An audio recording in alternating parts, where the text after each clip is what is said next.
Hey everybody, it's Scott. Welcome back to the One-Off Shop. Today we got everybody's favorite meatloaf, but we're doing it with a twist. So stick around, this is going to be good. Alright, first thing you're going to want to do is get you a bowl to mix up your meat in. Let's go ahead and get our hamburger open here. Cut that little nubbin off. And we'll do the twist.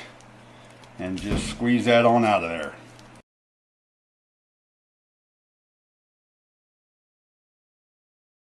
Alright, and to this 1 pound of ground beef here, we're going to go ahead and add up the seasoning that I made up, which consists of the following. This is per 1 pound of hamburger. 1 tablespoon of brown sugar, 1½ teaspoons of minced onion, 1½ teaspoons of garlic powder, 1 teaspoon of celery salt, 1½ teaspoons of dried mustard, 1 teaspoon of paprika, 1 teaspoon of black pepper. Go ahead and get it all mixed up, and we'll add that to our meat.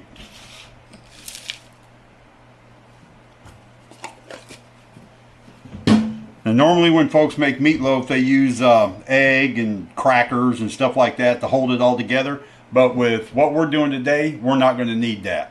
So let's just go ahead and get our seasonings mixed in with our meat. Best way to do that is with your hands.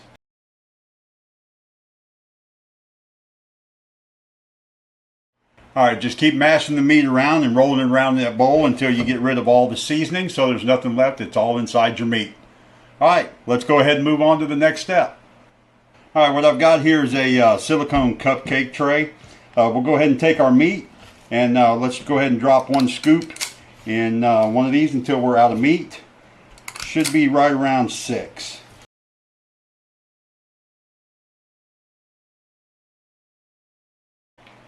Go ahead and drop that in. Alright, just use the back of your scoop to mash it down inside that cup and try to get rid of all the air bubbles. Should be just about even with the top of the cup.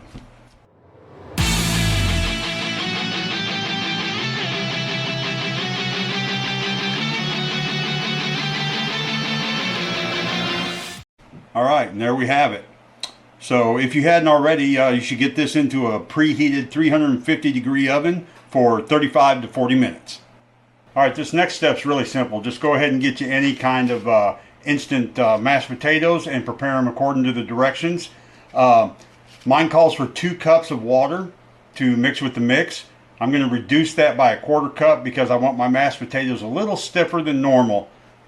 You'll see why here in just a little bit. So go ahead and get that done and we'll be back when the meatloafs are out. Alright, we've got our meatloaf out here and we've let it cool for about 20 minutes. Let's go ahead and take these little cupcake meatloafs here and we'll pop them out and let them drain on a paper towel while we get our next step ready.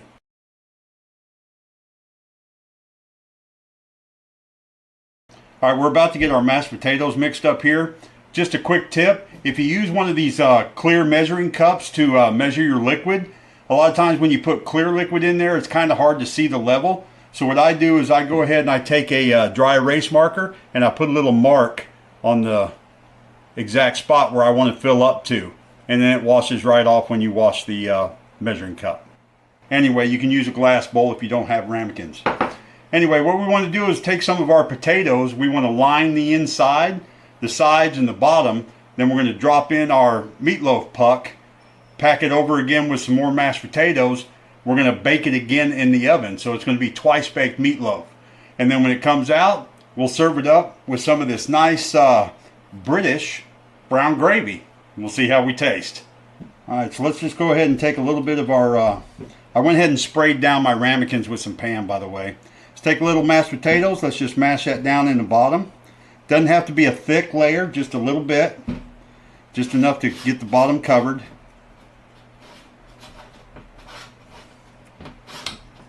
And just mash that down.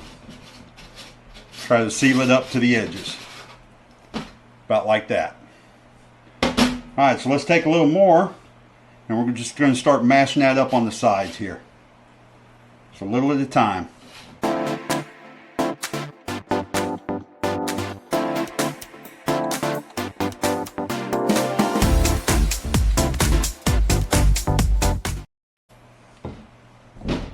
Alright, once you've got your ramekin full of mashed potatoes, go ahead and grab one of your mini meatloaves and drop it inside. Put a little spot on the top here, and then let's just go ahead and push our sides down around it, and we can cap it.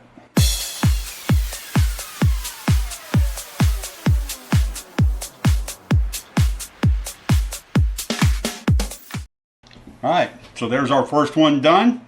I'll get the other 5 done and we'll be back. Alright, we've got all of our ramekins done here. We'll go ahead and get them back in the oven at 350 for about 15 to 20 minutes or until it starts getting brown on top of the potatoes. When those are ready, we'll be back. Alright, we've got all our ramekins out of the oven now. We're going to go ahead and let these cool for about 10-15 minutes, and once that happens, then we'll come back and I'll show you how we're going to serve them up. Alright, so we've let these cool for about 15 minutes. Let's go ahead and take our ramekin here, and we'll run a knife around the edge just to make sure it's all loose. Hopefully it doesn't tear up the mashed potatoes too much. I doubt it will. And let's just go ahead and invert that onto a plate. And there you go. There's your little mashed potato encased meatloaf. Alright, let's go ahead and add a little gravy to this. Like I said, I used this this British gravy granules. I wanted to try them. Nice thing about using the granules, unlike the regular like packaged gravies that you can make, is if the gravy's not thick enough for you, just add a little bit more granules to it until you get the thickness that you desire. I like my gravy thick, so that's what I did. Alright, let's grab a spoon here. And we'll put some gravy over top of this.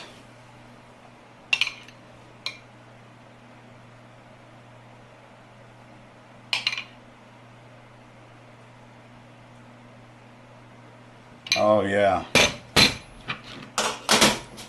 Nice thick gravy. Let's see how it cuts. Try not to cut it in midair.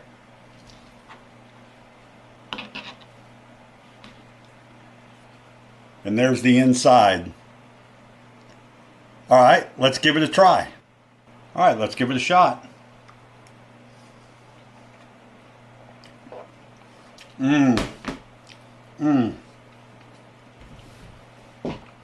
The seasonings in the meatloaf, that turned out great. Nice thick creamy gravy on top of it. The potatoes just polish it all off, excuse me. Anyway, that's it for this episode. Tune in on Tuesday. We're going to be doing a coconut cake with a drizzle. I'm going to keep that a secret till then. Hit me up on my Patreon. Like, subscribe, all that stuff. And until next time, keep rifling through the cabinets, keep rummaging through the fridge, and turn those what ifs into a one-off.